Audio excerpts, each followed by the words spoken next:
नमस्कार, मैं हूं अशोक राज।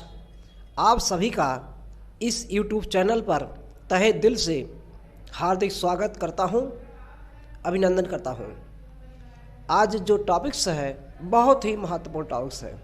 शासन में और प्रशासन में इसकी महती भूमिका देखी जाती है।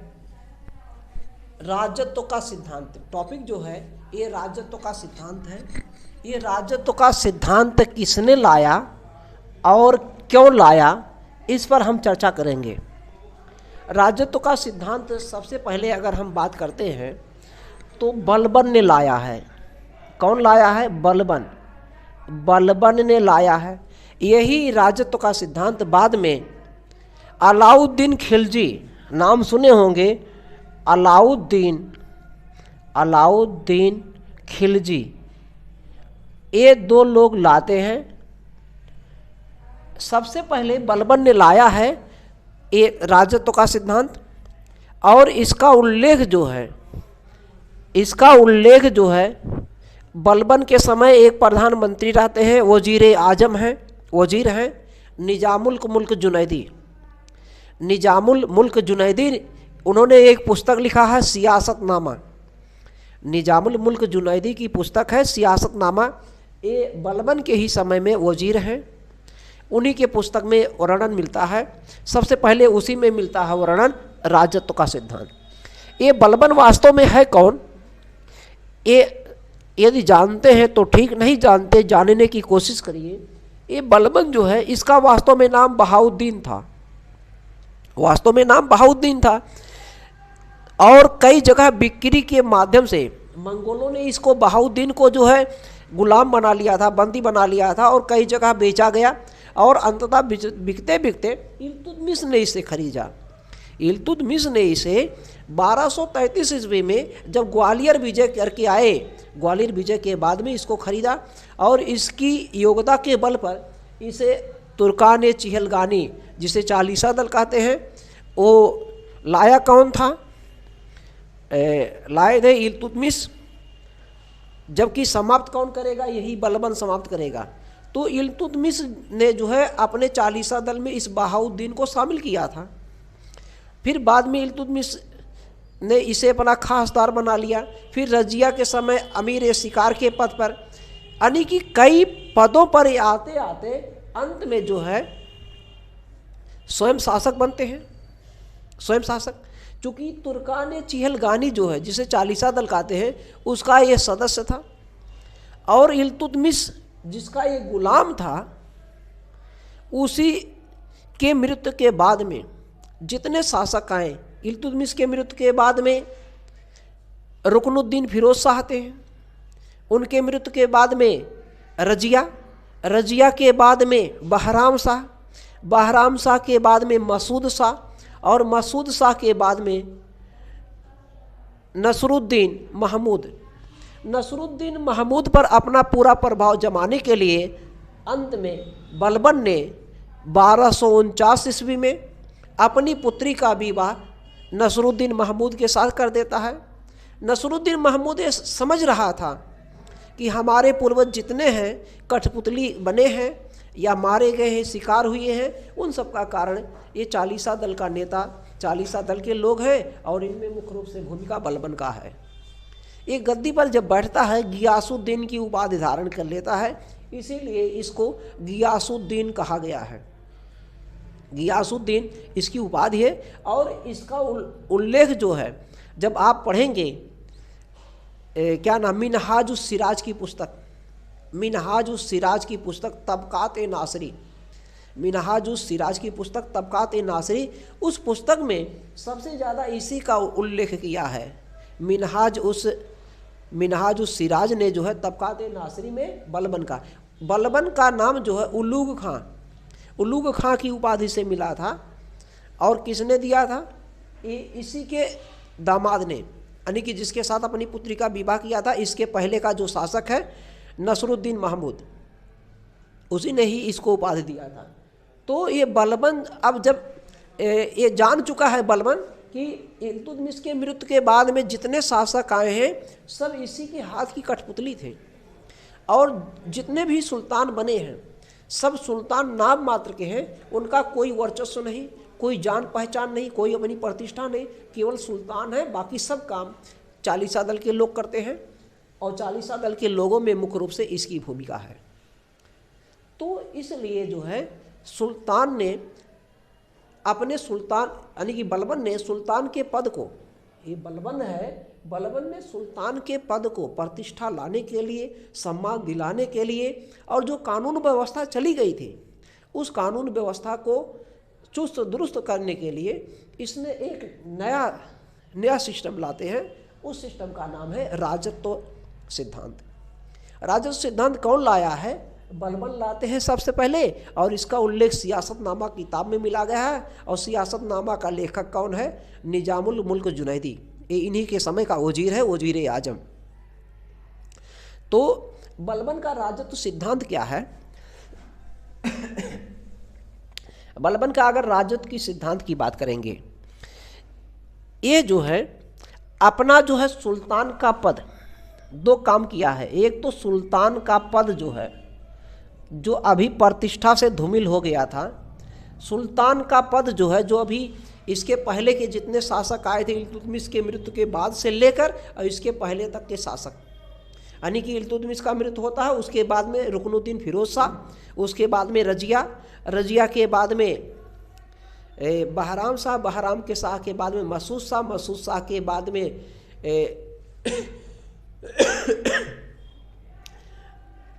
नसीरुद्दीन महमूद, ये लोग आते हैं और इन सबको गद्दी पर बैठाने का, उतारने का और इनको अंततः मृत्यु देने का काम, यानी कि वध करने का काम डायरेक्ट और इनडायरेक्ट में इसी बलबन का ही रहा है।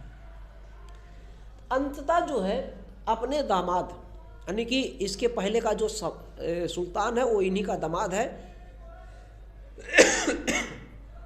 नसरुद्दीन महमूद को ऐसा इतिहासकार मानते हैं कि विष देकर मार दिया और सुल्तान के रूप में गद्दी पर बैठता है, सिंहासन हासिल करता है। तो इसका पहला काम सुल्तान के पद को जो है प्रतिष्ठा से बढ़ाना, और दूसरा काम क्या था? कानून और व्यवस्था को जो है सुदृढ़ करना, चुस्त दुरुस्त करना। तो कानून व्यवस्था को सुदृढ़ करना है, चुस्त दुरुस्त करना है, तो क्या करेंगे? और सुल्तान के पद को बढ़ाना है तो क्या करेंगे? जाहिर सी बात है, इन सबको लाने के लिए बलबन को क्या लाना पड़ा था? निरंकुश। इसका मतलब जो है निरंकुशता पर बल दिया। बलबन जो है ऐसा शासक है जिसने, इसका मतलब इसका जो राजत्व सिद्धांत है ये निरंकुशता पर आधारित है। बलबन अपनी तड़क भड़क दिखाने के लिए, सुल्तान के पद को गरिमा लाने के लिए अपने दरबार में एक नया त्यौहार मनाने का काम करता है, नवरोज़ त्यौहार मनाने का काम करता है, जो सुल्तान के पद को प्रतिष्ठित कर देता है। और दो ईरानी परंपरा मतलब ससानी वंश का, एक लाता है पाबोस और दूसरा लाता है सिजदा। ये लाता है एक लाता है सिजदा और दूसरा क्या लाता है? पाबोस। सिजदा क्या होता है? घुटनों के बल पर बैठकर सुल्तान के सामने जो है नमस्कार करना, सलाम करना, जो भी करना। नमस्कार मतलब सलाम, और पाबोस मतलब होता है लेट करके सुल्तान के पैर को चूमना। इससे ऐसा क्यों किया है? ये ईरानी परंपरा का है। इससे सुल्तान की प्रतिष्ठा ज़्यादा से ज़्यादा सम्मानित हुआ, और सम्मानित के साथ साथ लोगों में डर, भय, आतंक का माहौल क्रिएट करना, उत्पन्न करना, पैदा करना। जब लोगों में डर का, भय का माहौल पैदा रहेगा तो जाहिर सी बात, लोग जो है, जनता जो है, वो सुल्तान को सम्मान की दृष्टि से देखेगी। यही इतना नहीं, इसने जो है निरंकुशता को लाने के लिए और अपनी तड़क भड़क बनाने के लिए दरबार में हंसना, मुस्कुराना तक बंद कर दिया, और दरबार में किसी को हंसने मुस्कुराने की इजाज़त नहीं देता था। शराब पीना, जुआ खेलना, मद्यपान निषेध, ये सब बंद कर देता है। लेकिन ये अपने ही दरबार के इर्द गिर्द में कर पाता है, पूरा का पूरा साम्राज्य में नहीं किया है। जो धूम्रपान है, धूम्रपान, मद्यपान निषेध यानी कि भांग है, शराब है, बीड़ी, सिगरेट, जो भी XYZ है, अपने साम्राज्य में पूरे नहीं कर पाया है।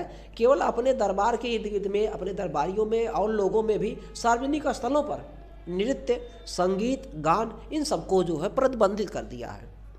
इससे जो है राजा का एक तड़क भड़क, एक राजा का फिर से जलवा, जज्बा, लोग नहीं कहते जलवा, जलवा है, सुल्तान का जलवा है। किसी सरकार का जो है इस प्रकार से कोई काम करता है तो उसका जलवा कहते हैं लोग। तो अपना जलवा बिखेरने के लिए, अपना जो है प्रभुत्व जमाने के लिए ये निरंकुशता का सहारा लेते हैं। और निरंकुशता ये क्या है? राजत्व का सिद्धांत है।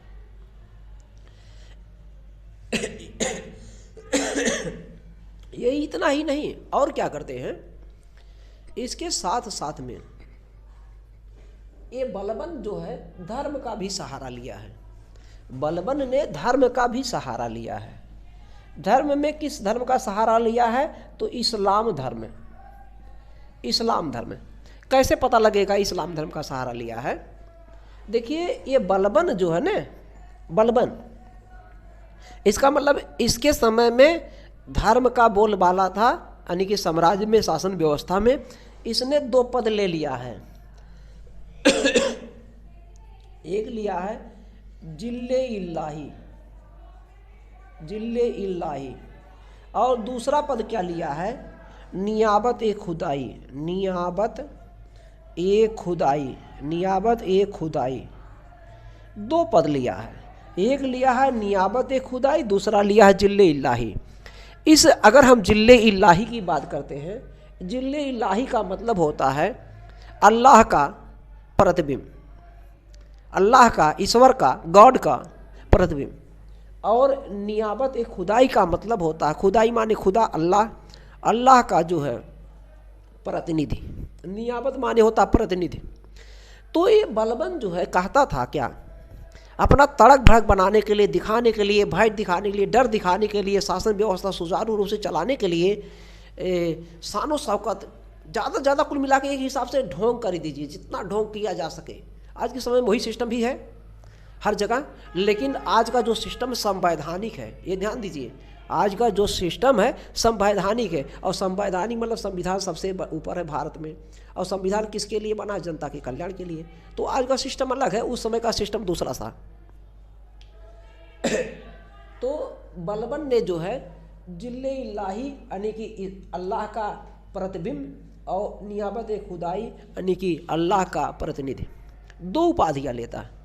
और ये बलबन कहता है कि अल्लाह के बाद में अगर कोई है, अल्लाह के बाद में अगर कोई है तो मोहम्मद साहब पैगंबर साहब हैं। मोहम्मद साहब मतलब पैगंबर साहब, और पैगंबर साहब के बाद में किसी का स्थान है तो हमारा।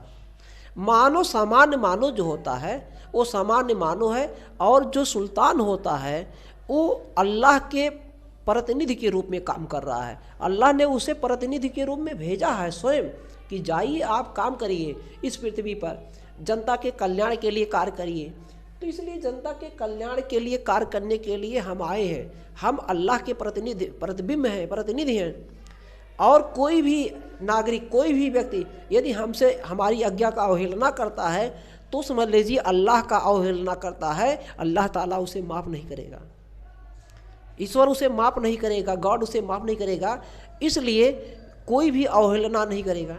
और जो इस प्रकार का अवहेलना करता भी था उसके लिए जो है सज़ा का भी व्यवस्था था।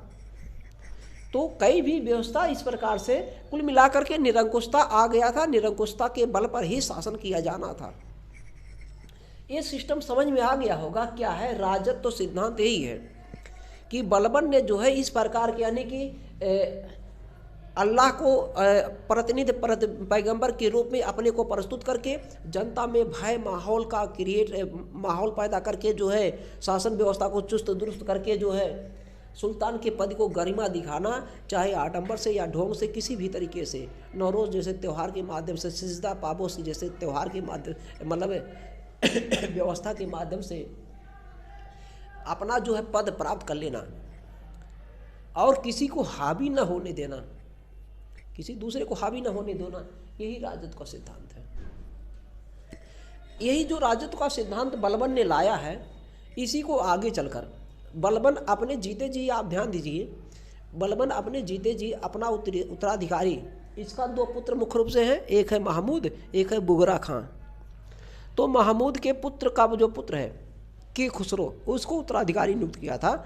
लेकिन जो दिल्ली का कोतवाल है, दिल्ली के कोतवाल ने षड्यंत्र के माध्यम से बुगरा खां के जो पुत्र हैं कैकूवाद को नियुक्त कर दिया और अंततः कैकूवाद भी मारा जाता है। उसका जो पुत्र आता है 3 साल का पुत्र है क्यूमर्स, क्यूमर्स कहिए या कैमुर्स कह दीजिए, क्यूमर्स कहीं कहीं लिखा है, कहीं कहीं कैमुर्स लिखा है। उसकी हत्या कौन कर देता? एक अफगानी जो खलजी क्षेत्र का रहने वाला, अफगानिस्तान का क्षेत्र का खलजी क्षेत्र, और खलजी क्षेत्र के रहने वाले को कहा जाता खिलजी। उसका नाम था जलालुद्दीन। पूरा नाम अगर बात करेंगे, जलालुद्दीन फिरोज शाह खिलजी। खल्ज अफगानिस्तान के खल्ज, खल्ज माने होता गर्म क्षेत्र, अफगानिस्तान उससे गर्म क्षेत्र है ही है। पाकिस्तान से थोड़ा बाद में है। ये पाकिस्तान का बात न करिए, इस समय पाकिस्तान में तो भैया अगर बात करेंगे तो भुखमरी जैसी शिकायत है, लोग रोटी रोटी के लिए तरस रहे हैं। पाकिस्तान को चाहिए, अगर पाकिस्तान इंडिया से अलग नहीं हुआ होता तो समझ लीजिए पाकिस्तान को भारत सरकार पूरा सब एक, कोई समस्या नहीं आता। हमारे हिसाब से चाहिए पाकिस्तान को इंडिया में मिल जाना चाहिए, यानी कि अनुच्छेद 2 के तहत भारत सरकार उसका अधिग्रहण कर ले। चलिए, ये हमारा मत है, सबका मत अलग अलग है, सबका विचार अलग अलग है, हम इस पर नहीं चर्चा करेंगे। तो ये जो अलाउद्दीन है, ये भी यही राजत्व सिद्धांत लाता है। लेकिन यही राजत्व का मतलब क्या? निरंकुशता। इसके ये अपने समय जो है, ये अब है कौन, है कौन? इसको हम समझेंगे। बताए नहीं, जो बलबन के बाद में कैकूवाद, कैकूवाद के बाद में क्यूमर्स बनता है, और क्यूमर्स की हत्या जो है एक अफगान का आदमी कर देता है जिसका नाम है जलालुद्दीन, है ना, जलालुद्दीन फिरोज शाह खिलजी। और उसी का भतीजा और दामाद है ये अलाउद्दीन। इसका नाम अली गुर सासप, मूल नाम इसका है अली गुर सासप।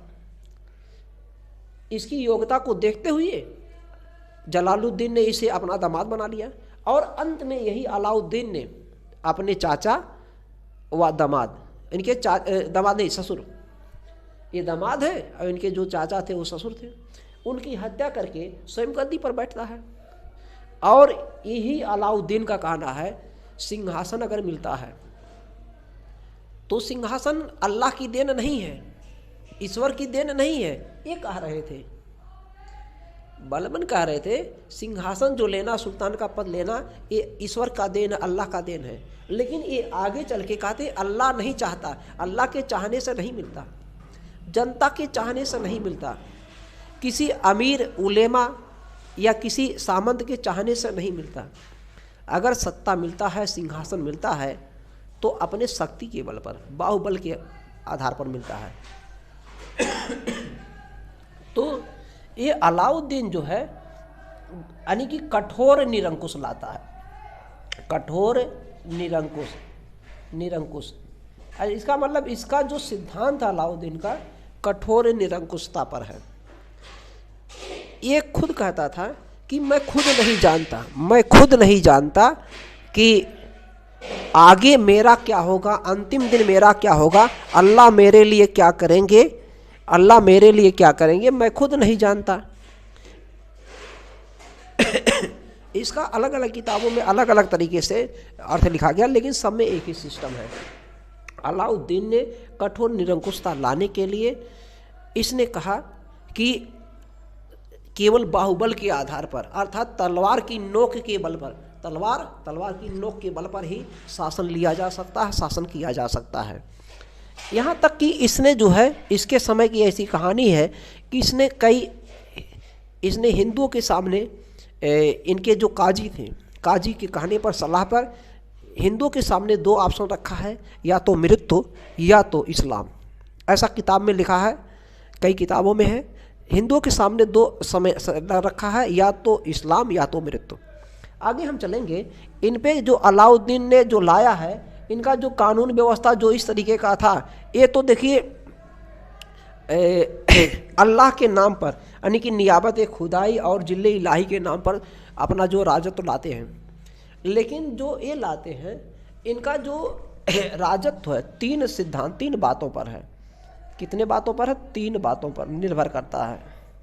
3 बात कौन कौन है? एक तो देखिए साम्राज्य विस्तार है, साम्राज्य विस्तार या साम्राज्यवादी, साम्राज्य विस्तार। इनका एक जो सिद्धांत साम्राज्य का विस्तार, ये साम्राज्य का विस्तार ध्यान दीजिए ये नहीं कर पाए थे। लेकिन यहाँ पर अलाउद्दीन का कहना है शासक अगर बने हैं अपने बाहुबल पर, ये अल्लाह की देन नहीं, जनता की देन नहीं, सामंत की देन नहीं, किसी की कृपा की देन नहीं है। अगर हम शासक बने हैं तो अपने बाहुबल पर अतः साम्राज्य का विस्तार करना हमारा परम कर्तव्य है। दूसरा क्या था कि इन्होंने किया धर्म और राजनीति को अलग किया। धर्म और राजनीति, इसका मतलब धर्म को जो है राजनीति में प्रवेश नहीं होने दिया। यहाँ पर क्या था, यहाँ पर उलेमा का चलता था, उलेमाओं का चलता था। चूँकि इन्होंने नियाबत खुदाई जिले इलाही जैसे उपाधि लिया है, ईश्वर का प्रतिनिधि, अल्लाह का प्रतिनिधि, अल्लाह का प्रतिबिंब जैसे धारक लगाए हैं, और जो है उलेमा की कहानी के अनुसार ही करते थे। इसने जो है उलेमा के कहने को प्रतिबंधित कर दिया है। यहाँ पर भी था, ये जो बलबन था दरबार में किसी से नहीं बात करता था, दरबार में किसी से बातें नहीं करता था, केवल अपने वजीर से बात करता था और किसी को बलबन से बात करने की इजाज़त नहीं था। सेम वही कहानी यहाँ पर भी है। अलाउद्दीन जो है, अलाउद्दीन से दरबार में कोई बात नहीं कर सकता था, सलाह नहीं दे सकता था, केवल इसी का एक मित्र है, एक मित्र है, उस मित्र का नाम है अलाउल मुल्क। इसके मित्र का नाम है अलाउल मुल्क। ये इसी का मित्र है, अलाउद्दीन खिलजी का मित्र है। केवल यही जो है अलाउल मुल्क जो है अलाउद्दीन खिलजी को किसी भी विषय पर सलाह दे सकता था। हालांकि अलाउद्दीन मानने के लिए बाध्य नहीं था, मान भी सकता था नहीं भी मान सकता था, लेकिन किसी भी चीज़ पर या कानूनी विषय पर सलाह दे सकता था। यही तो एक हमने बताया इसका जो राजत्व था, एक तो साम्राज्यवाद विस्तार था, दूसरा धर्म जो है धर्म और राजनीति, और एक था निरंकुशता। निरंकुशता इसका मतलब शासक कैसा होना चाहिए? निरंकुश होना चाहिए। शासक जो है निरंकुश। तो 3 चीज इसका कहना था, शासक क्या होना चाहिए? निरंकुश होना चाहिए। शासक भैया कैसा होना चाहिए? निरंकुश होना चाहिए। शासक कैसा होना चाहिए? निरंकुश होना चाहिए। इतना क्लियर हो गया? तो एक शासक निरंकुश होना चाहिए, दूसरा जो धर्म और राजनीति में अलग होना चाहिए, पृथक होना चाहिए, और क्या है? साम्राज्य विस्तार। तो अलाउद्दीन में और बलबन में राजत्व में कुछ समानताएं जरूर हैं और कुछ अंतर भी हैं। ये अलाउद्दीन के समय जो राजत्व का सिद्धांत, इसके राजत्व को हम लोग इनडायरेक्ट में अधिराजत्व कह सकते हैं। अधिराजत्व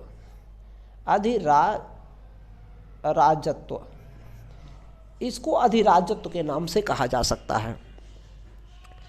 तो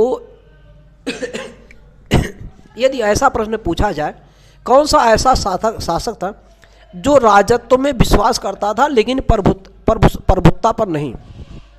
राजत्व पर विश्वास करता था लेकिन प्रभुत्ता पर नहीं। ये देखिए, राजत्व पर विश्वास करता है और प्रभुत्ता पर भी। प्रभुत्ता का मतलब जो है मान रहा कि अल्लाह का देन है, जनता के चाहने पर, सभी के अमीरों के चाहने पर हम शासक बने हैं। लेकिन ये किसी को नहीं मान रहा है, ये केवल मान रहा है अपने बाहुबल पर। बाहुबल है तो उसी के आधार पे बना जा सकता शासक। और जब तक बाहुबल है, जब तक शक्ति है, शक्ति ही सत्ता का स्रोत है, इसका कहना है। शक्ति ही सत्ता का स्रोत। जब तक शक्ति है तब तक आप शासक बने रह सकते हैं, तब तक आपके हाथ में सत्ता है। शक्ति समाप्त तो सत्ता समाप्त, किसी की देन नहीं। तो इसमें इसका मतलब जो है निरंकुश, जो राजत्व अधिराजत्व, तो यहाँ पे इसलिए शब्द हम ला सकते हैं, यहाँ पे इसके लिए राजत्व तो इसके लिए अधिराजत्व, से दोनों का मतलब एक ही है। तो यहाँ पर जो अधिराजत्व है ये अपने चरमोत्कर्ष पर था, एकदम चरम सीमा पर था, इसके समय जो था चरम सीमा पर, चरमोत्कर्ष। अलाउद्दीन का जो शासन काल था निरंकुशता का चरमोत्कर्ष को दिखाता है। यहाँ तक तो समझ में आ ही गया होगा। और इसमें बहुत ज़्यादा नहीं, ये देखिए अगर यहाँ पे हम बात करते हैं, अलाउद्दीन की बात करते हैं, अलाउद्दीन ने जो उस समय एक परंपरा चल रहा था, जो टर्की के खलीफा वाले की कहानी सुने होंगे, खलीफा टर्की मतलब तुर्की, यही तुर्की जो है जो एशिया में भी आता है और यूरोप में भी आता है, और उसकी राजधानी, तुर्की की राजधानी अंकारा है।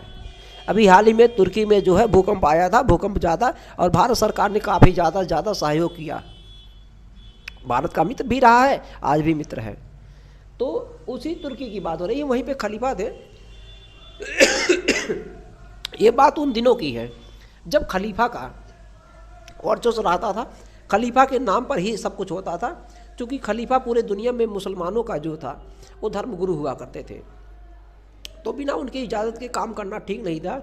लेकिन अलाउद्दीन ने उनका सहारा नहीं लिया, और सहारा लिया है केवल नाम मात्र के लिए दिखाने के लिए। इन्होंने केवल अपने को बताया कि अपने को बताया जो है यामिनी, इसका नाम जो है बहुत बड़ा नाम है, यामीन उल खिलाफत, यामिनी उल खिलाफत, बहुत बड़ा नाम है, ये हम शार्ट में किए हैं। तो कहीं कहीं लिखा है यामीन उल खिलाफत, बहुत बड़ा नाम है।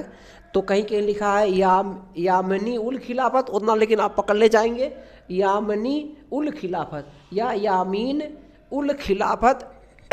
पूरा नाम अगर जानने की कोशिश करेंगे तो बहुत बड़ा नाम है। हमारे पास किताब है, कई किताबें हैं, एक दो किताबें नहीं है।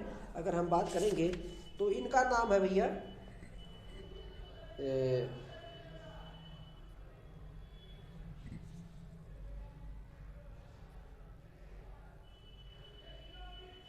बहुत बड़ा नाम है इनका यामीन उल खिलाफत नासरी अमीर उल मुमनिन, यामीन उल खिलाफत नासरी अमीर उल मुमनिन।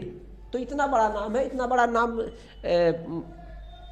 से हमको नहीं, हाँ जो टीजीटी पीजीटी के तैयारी कर रहे हैं उसमें ये पकड़ना है यामीन उल खिलाफत। इसका मतलब क्या होता है? इसका मतलब यही है कि खलीफा जो है, खलीफा के नायब है। नायब लिखिए या नाइब, उससे कोई मतलब नहीं, नायब या नाइब, ज़्यादातर नायब लिखा जाता है, कहीं कहीं नाइब भी लिखा जाता है। तो इसका मतलब होता है खलीफा के नायब। इसका मतलब जो है केवल नाम मात्र के लिए, दिखावे के लिए, ढोंग के लिए खलीफा का नायब है, यानी कि यामिनी उल खिलाफत की उपाधि लिया है इसने। लेकिन पूर्ण रूप से नकारा भी नहीं है। आगे चलकर अभी एक दो लोग आएंगे शासक में जिन्होंने खलीफा के पद से स्वीकृति लेना ही नहीं चाहा, और कुछ एक दो आएंगे तो जिन्होंने स्वयं को खलीफा ही घोषित कर दिया। आगे के हम इतिहास में पढ़ेंगे कि कुछ ऐसे शासक हैं जिन्होंने स्वयं को खलीफा भी घोषित कर दिया है। पूछेगा ऐसा प्रश्न है, निम्न में से कौन सा शासक ऐसा था जिसने स्वयं को खलीफा घोषित किया? निम्न में से कौन सा ऐसा शासक था जिसने खलीफा से सुल्तान के पद की स्वीकृति लिया ही नहीं? तो ये स्वीकृति लेना उचित नहीं समझा, ये ध्यान दीजिए, ये भी जो है स्वीकृति लेना उचित नहीं समझा, लेकिन नाम मात्र के लिए, दिखावे के लिए इतना करता है। ऐसा इसलिए करता है ताकि उसका भी शान और शौकत ज़्यादा से ज़्यादा दिखावा कुल मिला के करना था, शान और शौकत बढ़ता रहे। और इसके पीछे एक ही उद्देश्य था कि पूरे जन सामान्य में राजा का यानी कि सुल्तान का पद जो है प्रतिष्ठित करना, तड़क भड़क दिखाना, सब में डर और माहौल क्रिएट करना था। थोड़ा सा खांसी है, इसके लिए हम क्षमा प्रार्थी हैं और इसी पर हम वीडियो अपना रोक देते हैं। और आगे इसके बाद में हम बताएंगे। अगर वीडियो समझ में आए तो लाइक कर दीजिए, सब्सक्राइब कर दीजिए और शेयर करिए कम से कम 10 मित्रों को। अब यहाँ पे आपसे इंटरव्यू में ये पूछ सकता है, क्या बलबन का जो राजत्व सिद्धांत है, अलाउद्दीन का राजत्व सिद्धांत, क्या भारत सरकार किसी सरकार के कह सकता है, या उत्तर प्रदेश के सरकार योगी का जो बुलडोजर का सिस्टम है, क्या ऐसा मैच करता है? क्या उन्हीं का बलबन द्वारा लाया गया राजत्व तत्व जिसे अलाउद्दीन ने पुनर्स्थापित किया? बलबन का जो राजत्व सिद्धांत है जिसे अलाउद्दीन ने, इसी को अलाउद्दीन ने पुनर्स्थापित किया है, लेकिन और कठोर नियम के साथ। क्या उसी को, अलाउद्दीन के राजत्व सिद्धांत को उत्तर प्रदेश के माननीय मुख्यमंत्री योगी भी लागू कर रहे हैं? इंटरव्यू में पूछा जा सकता है या मेंस में ऐसा लिखने के लिए आ सकता है। तो हमको कहना नहीं हमको कहना नहीं, इनका जो सिस्टम था ये निरंकुशता पर था। आज का जो उत्तर प्रदेश सरकार है या कोई भी भारत सरकार में कोई भी किसी भी राज्य का सरकार का पूछा जा सकता है या भारत सरकार का पूछा जा सकता है, तो आज का जो सिस्टम है वो संवैधानिक है। इस समय का मारकाट सिस्टम वाला था। आज का सिस्टम क्या है? संवैधानिक है। देश का शासन जो चलता है संविधान के नियमों के अनुसार, जनता के कल्याण के लिए, जनता के भलाई के लिए। हमारे पास इस समय कई सिस्टम है, संविधान है, स्वतंत्र न्यायपालिका है ना, महान्यायवादी है, हर एक प्रकार से सिस्टम है। कोई किसी प्रकार का अतिक्रमण नहीं कर सकता है, और तो इनकी तुलना आज के सरकारों से करना गलत है। धन्यवाद। Like, share, subscribe.